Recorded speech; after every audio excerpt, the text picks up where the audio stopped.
스타벅스 오늘의 책 두 번째는 인문 경영으로 리드하라입니다.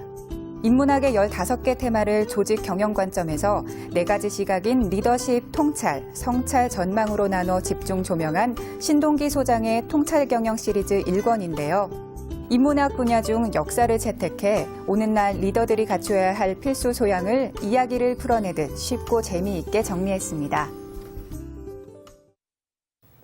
CEO, 아니 우리 시대 최고의 리더가 되고자 하는 분들을 위한 신동기 소장의 통찰 경영 시리즈 4권 중 첫 번째 책이 나왔습니다. 인문 경영으로 리더하라인데요. 신동기 인문경영연구소장 이 자리 모시고 직접 말씀 나눠보겠습니다. 어서 오십시오. 예, 고맙습니다. 축하드립니다. 아유, 감사합니다. 예, 4권이면 굉장히 대작 아니겠습니까? 예. 조금 대작이죠. 예, 그럼 이제 이게 차례로 나오는데 지금 첫 권이 나온 거죠. 그렇습니다. 예, 인문 경영으로 리더하라인데 희망 인문학에게 묻다 2년 전에 그때 뵀던 거 그랬었죠. 같습니다. 예, 이제는 우리 사회 인문 경영의 어떻게 보면 주창자, 그런 어떤 이제 대표적 저자가 되셨는데 그동안의 인문학을 우리 사회에 소개하기가 특히 그 경영 현장에서 쉽지 않으셨을 것 같아요.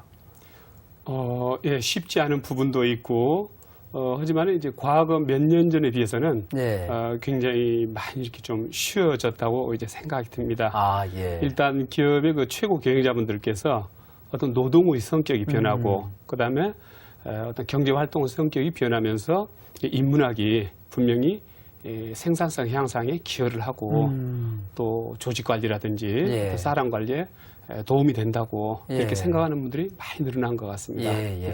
인문학 자체가 사실 사람에 관한 학문 아니겠습니까? 그렇죠. 결국 인문학이라는 게 사람을 이해하는 것, 또 사회를 이해하는 것, 거기 도움되는 일단 바탕학문 아니겠습니까? 그렇죠.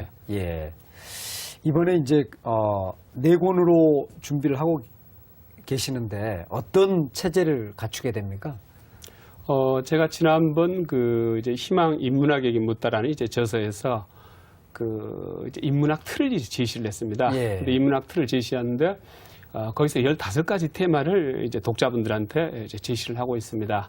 거기 이제 신화, 종교, 철학, 역사, 정치, 경제, 자연과학, 이런 이제 여러 분야를 아울러서 이제 15개 테마를 이렇게 제시하고 있는데 그 15개 테마를 이번에 경영하고 지금 연결을 하는 거죠. 그래서 그 역사 내용들을 리더십으로 연결하고 그 다음에 정치 경제를 전망이라는 주제로 모아보고 그 다음에 철학을 통찰이라는 주제로 연결해보고 종교를 성찰로 연결해보는 거죠. 그래서 그것을 제목을 이제 인문경영으로 리더십, 리드하라. 이것은 역사를 그러니까 역사를 경영과 연결시킨 것이죠.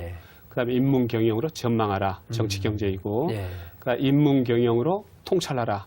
이건 이제 철학과 경영 활동이고, 그다음에 인문 경영으로 성찰하라.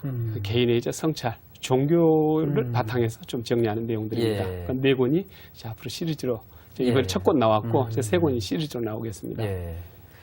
우리가 흔히 이제 좀 유식한 사람이 되기 위해서 쌓을 걸로 교양을 갖춰야 된다 이렇게 이야기를 하는데 이 4권이 일종의 어쩌면 인문학이기도 하지만 우리의 가장 기본적인 교양의 영역이다 이런 생각도 드네요. 사실 인문학에 대한 정의는 굉장히 다양합니다. 어떻게 보면은 인문학을 하신다고 하는 분들 숫자만큼이나 다양한 게 또 인문학에 대한 정의 아닌가 싶습니다. 그래서 저는 결국 인문학이라는 것은 인간과 사회를 이해하는 하나 어떤 이제 틀이라든가 수단, 그런 정도로 이렇게 의미를 이제 부여하는데, 그렇다고 볼 것 같으면 방금 말씀하신 것처럼 그렇게도 이제 이해를 할 수 있을 것 같습니다. 그래서 최소한의 기본을 갖추려면 그렇죠. 읽으면 좋은. 우선은 그리고 이제 나아가서 이제 경영자가 경영자 나름의 통찰을 갖추기 위해서 가져야 되는 어떤 그런 그 지식이라고 볼 수도 있을 것 같은데요. 지금 이제 첫 권 인문 경영으로 리더하라 나왔는데 이 부분은 이제 역사 속에서 좀 주로 어떤 그 인문 경영의 요소들을 찾아냈다 이렇게 봐도 됩니까? 그렇죠.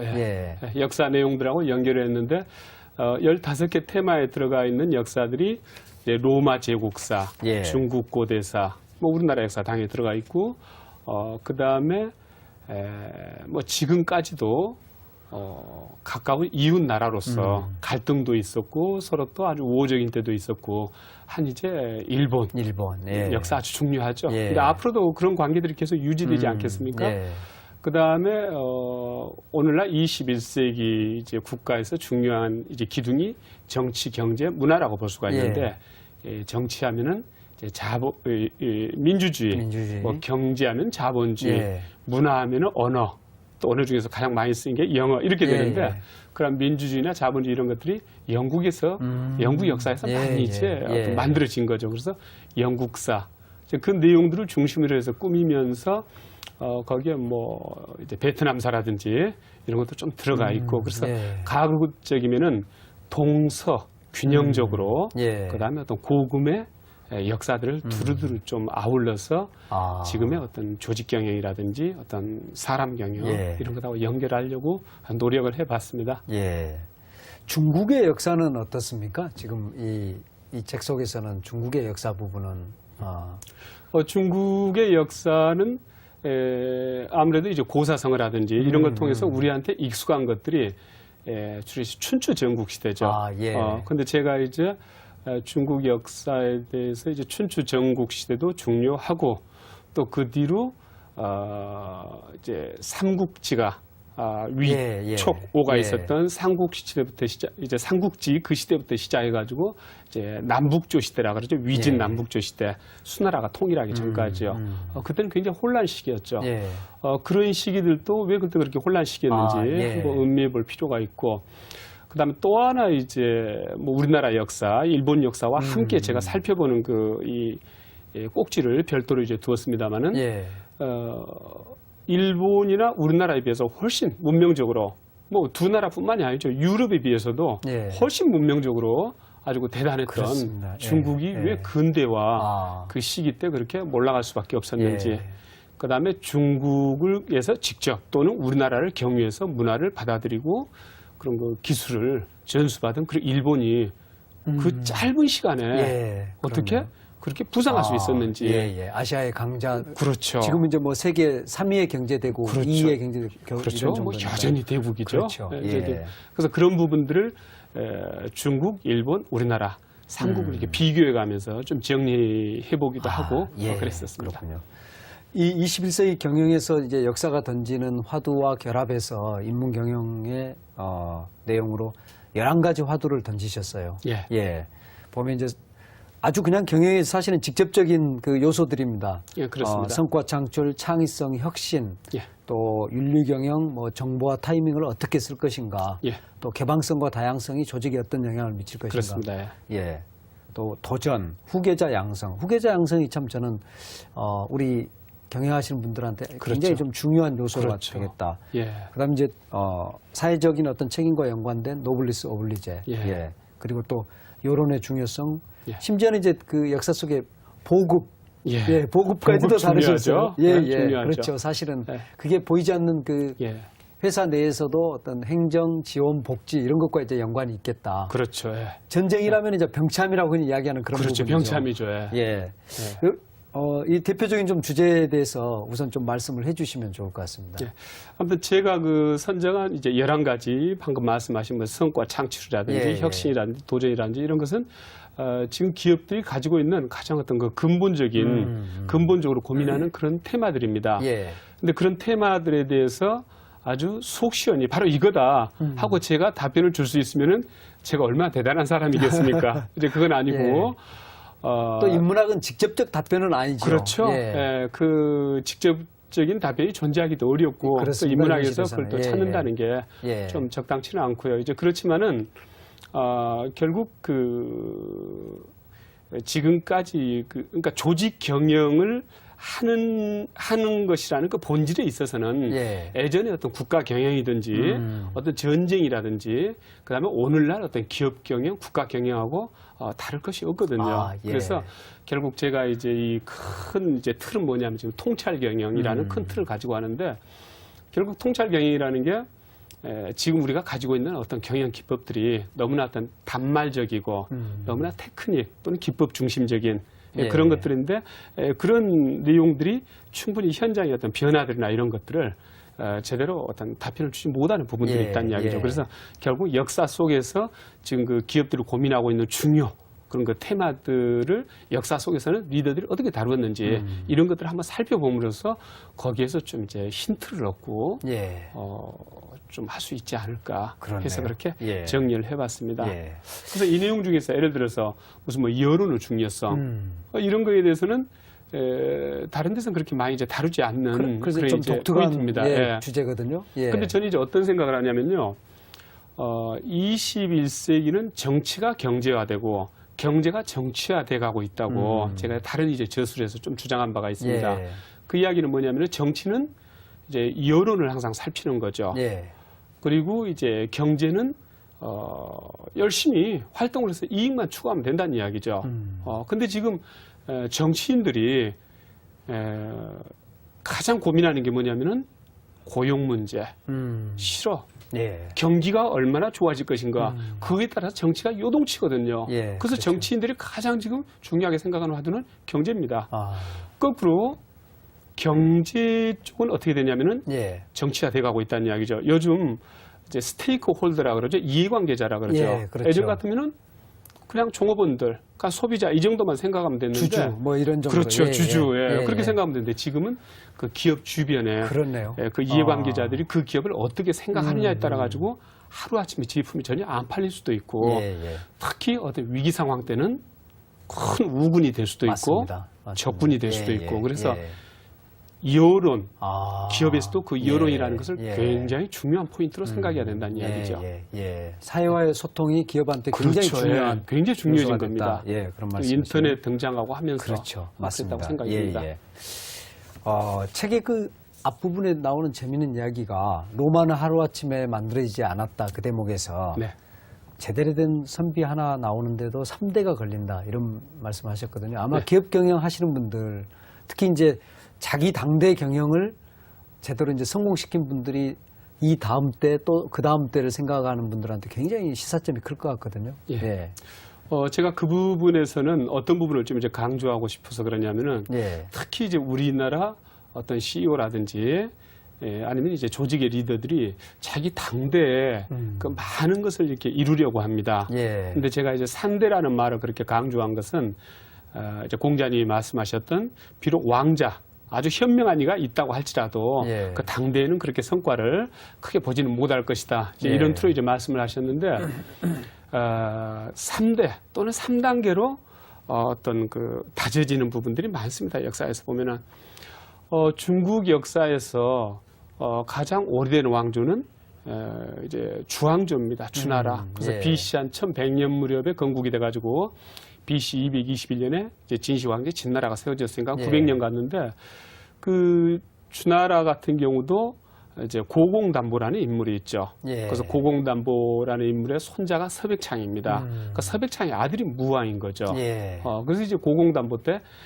굉장히 사람들한테 많은 인심을 얻은 거죠. 그야말로 덕을 이제 그렇죠. 베푸는 거네요. 덕을 베푼 거죠. 그게 바탕으로 이제 깎은 작업 아니겠습니까? 거기서 이제 그 손자인 서백창이 다시 한번 공고히 다지고 거기에 힘 입어가지고 800제후가 무왕을 지원을 해가지고 바꾼 거죠. 그리고 우리나라 같은 경우도 이제 조선 왕조가 가장 오래 가지 않았습니까? 518년간요. 근데 518년 갔는데 이제 많은 분들이 그 세종대왕 당대에다가 스포트라이트를 많이 맞춥니다. 근데 저는 그 좀 다른 관점입니다. 세종대왕 전에 태종이 있었고, 그 전에 이제 중종이 있었고, 그 다음에 그 전에 이제 태조가 이렇게, 이제 정종이 있었고, 그 다음에 이제 그 전에 태조가 이렇게 있었습니다만은, 정종은 잠깐 이제 왕위를 맡았던 것이고요. 결국 태조가 건국을 하고, 그 다음에 태종이 자기 아들인 세종이 진짜 어떤 그 덕을 베풀고 진짜 큰 그 성과를 낼 수 있도록 이를테면 가지치기도 다 해주고 바닥 따지기를 다 해준 거죠. 맞습니다. 세종 한데 이루어진 게 아니라는 이야기죠. 그렇네요. 뭐 영국 역사를 봐도 그렇고 그런 역사들은 너무 많습니다. 근데 오늘날 이제 기업 조직이라든지 특히 이제 국가 조직에 있어서 많은 리더분들이 당대 욕심을 이렇게 낸다기보다 많이 내고 있는데 본인이 다 하시려고 하잖아요. 그렇죠. 예. 그래서 지금 이 시기 때 필요한 게 뭔지 또 다음 리더한테 넘겨야 될 일이 뭔지 이런 그 지혜를 좀 역사에서 배웠으면 하는 바람에서 정리해봤습니다. 그러네요. 삼성 이병철 회장님께서 반도체 사업에 뛰어든 것도 당대의 과실을 만들려고 한 건 아니었는데 그렇죠. 그 다음 때 지금 그렇죠. 꽃을 피우고 이렇게 오고 그렇죠. 있는 바로 그런 것들에서 이제 볼 수 있네요. 그런 역사를 보면서 그 어떤 경영의 중요한 결정들 이 사업은 내가 앞으로 100년을 보고 뭔가 준비하겠다 이런 마음가짐을 얻을 수 있다. 이게 바로 그러니까 이제 인문 경영이네요. 그렇다고 생각을 합니다. 지금 우리가 경영학적인 어떤 그런 내용들만 가지고서는 어떤 그 단기 그렇죠. 또는 단기 업적주의 그렇게 나갈 수밖에 없고 그러다 볼 것 같으면 결국 장기적으로 방향을 제대로 설정을 못하고 이런 부분들이 많이 있는 거죠. 근데 그 역사라는 것은 진짜 장구한 그 세월 동안 지금까지 쓰여진 교과서이기 때문에 이제 그런 것을 우리가 자꾸 되돌아보면 해서 좀 장기적인 안목으로 볼 수 있는 그 마음 자세가 되지 않을까 싶습니다. 이 책은 역시 이제 인문 경영서답게 우리가 기존에 알고 있던 지식을 넘어서는 그리고 우리가 봤던 시각을 넘어서는 이제 새로운 관점들을 많이 제시를 해 주셨거든요.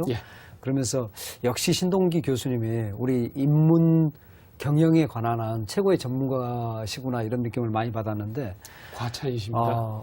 로마가 최강의 해상 강국이었던 카르타고를 이긴 것을 두고 고정관념의 승리다 이렇게 말씀을 하셨거든요. 어떤 의미입니까? 로마는 이제 공화정 시기 때 제국 확대를 시작해서 공화정 시기 때 끝납니다. 그 공화정이라 할 것 같으면 로마에서 BC 509년부터 옥타비아누스가 황제 자리에 오르는 BC 27년까지 이제 482년간 지속이 되는데 첫 번 이제 그 중에서 제일 이제 그 중요한 그 부분이 바로 이제 포에니 전쟁입니다. 이제 포에니 전쟁은 로마하고 당대 그 지중해 제일 그 강국이었던 카르타고와의 싸움인데 그 사이에 있는 이 시칠리아 거기를 어느 쪽이 차지하냐에 따라서 이제 지중해 패권을 잡는 거죠. 그게 바로 포에니 전쟁인데 BC 264년부터 BC 146년까지 118년간 진행이 됩니다. 굉장히 긴 전쟁이에요. 굉장히 긴 전쟁이죠. 근데 그야말로 그러니까 패권을 두고 아주 그냥 두 세력이 굉장히 긴 동안 싸웠네요. 그렇죠. 근데 그게 이제 크게 세 뭉텅이로 나눠집니다. 그래서 1차전, 2차전, 3차전 나눠지는데 1차전이 BC 264년부터 BC 241년까지 한 23년간 진행이 됩니다. 근데 11차례 싸움이 있었는데요. 3회, 6회, 10회를 로마가 지죠. 근데 그 3회 로마가 이제 카르타고한테 이렇게 패했는데 그럼 4차에서는 이제 이겼죠. 근데 이제 1회, 2회 이것은 육지전이었습니다. 근데 로마는 육전에 강했죠. 그 이탈리아 반도 통일하는 과정에서 한 50년간 이제 전쟁 훈련이 돼 있었으니까 카르타고는 해전에 강하죠. 근데 4차전에서 붙은 게 바로 해전이었습니다.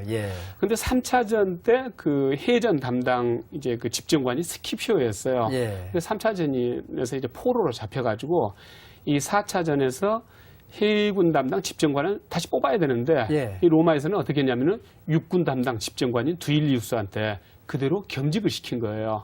그 두일리우스는 어떻게 했냐면은 로마가 강한 게 보병이거든요. 중장비로 이제 무장한 보병들이 강하거든요. 그래서 어떻게 하면은 이 중장비 보병을 제대로 활용을 해가지고 쟤네들을 이길 수 있을까 하고 생각한 게 이 해전을 하지만은 바다 위에서 싸우지만은 그것을 육지에서 싸우는 것처럼 환경을 바꾸자 이렇게 생각했던 거죠. 그래서 강점을 그대로 바다로 끌고 가자. 그렇죠. 그래서 이제 만든 게 뭐냐면 일명 까마귀발이라고 해가지고 이 사다리 같은 형태의 이를테면은 그러니까 사다리 같은 형태의 아주 묵직한 이런 걸 만들어가지고 그 끝에는 뭐가 있냐면은 이제 날카로운 쇠가 이렇게 달려 있는 거죠. 그래서 카르타고 배에 접근해서 그걸 그대로 내려뜨리면은 그게 찍혀가지고 카르타고 배가 빠져나갈 수가 없는 거죠. 그리고 난 옆에 붙어 있게 되네요. 그렇죠. 그러고 난 다음에 바로 이제 로마 중장비 보병들이 그로 넘어가서 예를 들면 육박전을 한 거죠. 그래서 그때 그 카르타고 전력이 이 로마 전력이 한 1.5배였습니다. 결국 카르타고는 전통적으로 해군이 굉장히 강한 데고 그 전쟁을 승리로 이끈 거죠. 결국 환경을 기존에 자기가 가지고 있는 핵심 전력, 거기에다가 환경을 맞추든지 아니면 핵심 전력을 적절하게 응용을 하든지 하는 경우라고 볼 수가 있겠습니다. 그렇네요. 예. 조직에서 사실 가장 중요한 그리고 사실 인문학을 더 내가 배워야겠다 경영자가 이런 고민을 할 때는 중요한 의사결정을 할 때거든요. 예. 기존의 경영학 책에서 볼 수 없는 항상 새로운 상황이 나올 때 역사 속에서 뭔가 배워봐야겠다 이런 생각을 하게 될 것 같고요. 그런 점에서 보면 이제 의사결정에서 인문학이 참 도움이 되겠다 이런 생각이 드는데 어떻게 보십니까? 의사결정에서 도움이 되죠. 예를 들어서 A안을 선택을 하면 100억이 남고 B안을 선택하면 50억이 남는다. 이것은 최고 경영자가 의사결정할 문제가 아니죠. 그러니까 보급에만 문제가 없다면 예산에만 문제가 없다면 그건 최고 경영자가 의사결정할 게 아니고 그냥 대리선에서 의사결정해야 될 일이죠. 한쪽은 100억 남고 한쪽은 50억 남고 빤하니까요. 그런데 위로 올라갈수록 의사결정 내용들이 어떻게 바뀌냐면은 답이 없는 것들이죠. 그렇죠. 맞습니다. 그리고 최고 경영자한테 올라가는 의사결정은 아무런 답이 없는 거예요. 제일 어려우면서 그렇죠. 답이 없는. 그리고 지금까지 경험해보지 못한 그런 문제들이고요. 그러니까 또 이제 이를테면 최고 경영자한테 그만큼 대우를 해주는 것 아니겠습니까? 그래서 제가 아는 어떤 그 CEO분은요. 이를테면 교회를 다니던 분이 아니었어요. 근데 CEO가 되고 난 다음에 교회를 다니세요. 아니면 어떤 분은요. 이 절을 또 다니세요. 왜 그렇게 이제 종교를 갑자기 가지시게 됐습니까? 하니까 일주일 내내 이렇게 회사에 있을 때는 항상 어떤 경영학적인 관점, 경제적인 관점 이런 관점에서만 이제 문제를 보다 보니까 답이 안 나오더라는 이야기예요. 근데 교회나 절 또 그런 내용들을 포함해서 저는 이제 인문학이라고 말씀드리는 거죠. 어떤 전혀 경제 경영하고 관계가 없는 역사책을 읽다가 맞습니다. 바로 이거구나 하는 거에서 얻게 되는. 그렇죠. 힌트를 얻게 된다는 이야기죠. 그래서 우리가 그 처칠 같은 경우 자기가 그 오랫동안 진짜 세계적 리더로 이렇게 일을 하면서 얼마나 많은 문제들이 있었겠습니까? 근데 그 문제들에 대한 답변을 바로 로마 제국 세망사에서 쭉 찾아왔다고 하지 않습니까? 그래서 오늘날 우리나라 CEO들이 그렇게 인문학을 찾고 하는 것은 바로 그 답 없는 그 문제들에 대한 어떤 통찰력을 얻기 위한 어떤 그런 좋은 툴이라고 생각을 합니다. 그렇네요. 거의 이제 시간이 돼서 제가 드릴 질문이 한 2개 정도, 시간도 뭐 한 2, 3분 남았습니다. 경영 능력을 경영자가 키우기 위해서 인문학을 공부한다면 어떤 방식으로 접근해 가면 좋을지 한번 좀 간략하게 말씀을 해주시면 좋을 것 같습니다. 지금 기업의 그 CEO들을 대상으로 해서 그 많은 그 인문학 강의들이 있습니다. 아주 유명 대학 강의부터 시작해서 여러 이제 그런 강의 프로그램들이 있는데 그 프로그램들이 대부분 좀 어떤 그 스토리텔링 위주라든지 아니면 특정 어떤 이렇게 좀 테마들 좀 좁혀서 이런 내용들이 굉장히 많습니다. 근데 저는 그 기업 CEO분들이 또는 지금 이제 기업에서 일하는 분들이 창의성이나 인간관계가 굉장히 중요시되는 지금 21세기 환경에서 인문학을 보다 잘 활용하기 위해서는 일단 기본적으로 그 인문학이 기본 바탕이 되는 역사라든지 철학이라든지 종교라든지 신화라든지 어떤 정치 경제의 기본적인 어떤 그런 내용들을 먼저 좀 어느 정도 이렇게 공부를 하고 그 다음에 지금 그 어떤 유명 대학에서부터 시작해서 이제 많은 그 교육기관에서 실시하는 약간 그 응용적인 적용하는 어떤 이런 부분들을 좀 학습하면 훨씬 더 효과적이지 않을까 이런 생각을 합니다. 그렇군요. 이 시리즈를 따라가면서 앞으로 읽어야 될 어떤 그런 분야들과 경영이 어떻게 결합되어 있는지 어떤 그런 것들을 이렇게 봐도 참 좋겠다는 생각이 들거든요. 신동기 소장의 통찰경영 시리즈 지금 첫 권인데 이 이후에 이제 2, 3, 4권은 어떻게 나오게 됩니까? 그 일정을 좀 말씀해 주면서 이 시간 마칠까 합니다. 이 권은 올 가을까지 좀 이제 선별 예정입니다. 이제 이 권에서는 이제 인문 경영으로 전망하라 해가지고 이제 정치 경제인데 제가 정치 경제에서 좀 이제 주안점을 두는 부분들이 어떤 그 경제가 또 정치를 좌우하고 하니까 경제가 더 이제 중심이 된다고 봅니다. 근데 경제에서 이를테면 뭐 어떤 사회주의 또 자본주의 어떤 이런 식으로 이렇게 딱 규정하는 부분들이 많이 있는데 저는 지금 우리가 살고 있는 사회는 이제 교과서에도 나온 것처럼 혼합 경제라고 합니다. 믹스드 이코노미. 그렇죠. 그래서 케인즈 이후 어떤 사회주의적인 요소, 자본주의적인 요소가 우리나라뿐만 아니라 전 세계 모든 국가들이 그렇다는 이야기죠. 그래서 이제 그러한 관점에서 볼 때 그 경제 문제에서 우리가 꼭 알아야 될 또 그걸 통해서 앞으로 22세기 또 23세기 앞으로 사회가 이렇게 갈 수가 있겠구나 하고 나름대로 좀 짚어볼 수 있는 그런 요소들을 한번 정리해 볼 예정입니다. 또 이제 이어서 이제 3, 4권이 나올 텐데요. 제가 약속을 드릴게 2권이 나왔을 때 다시 한번 신동기 소장님 뵙고 정치, 경제와 경영이 어떻게 이제 또 그 현장에서 연결되는 것인지 또 거기서 어떤 통찰을 경영자들은 얻을 수 있는지 말씀 들어보기로 하겠습니다. 오늘 바쁘신데 고맙습니다. 감사합니다. 감사합니다.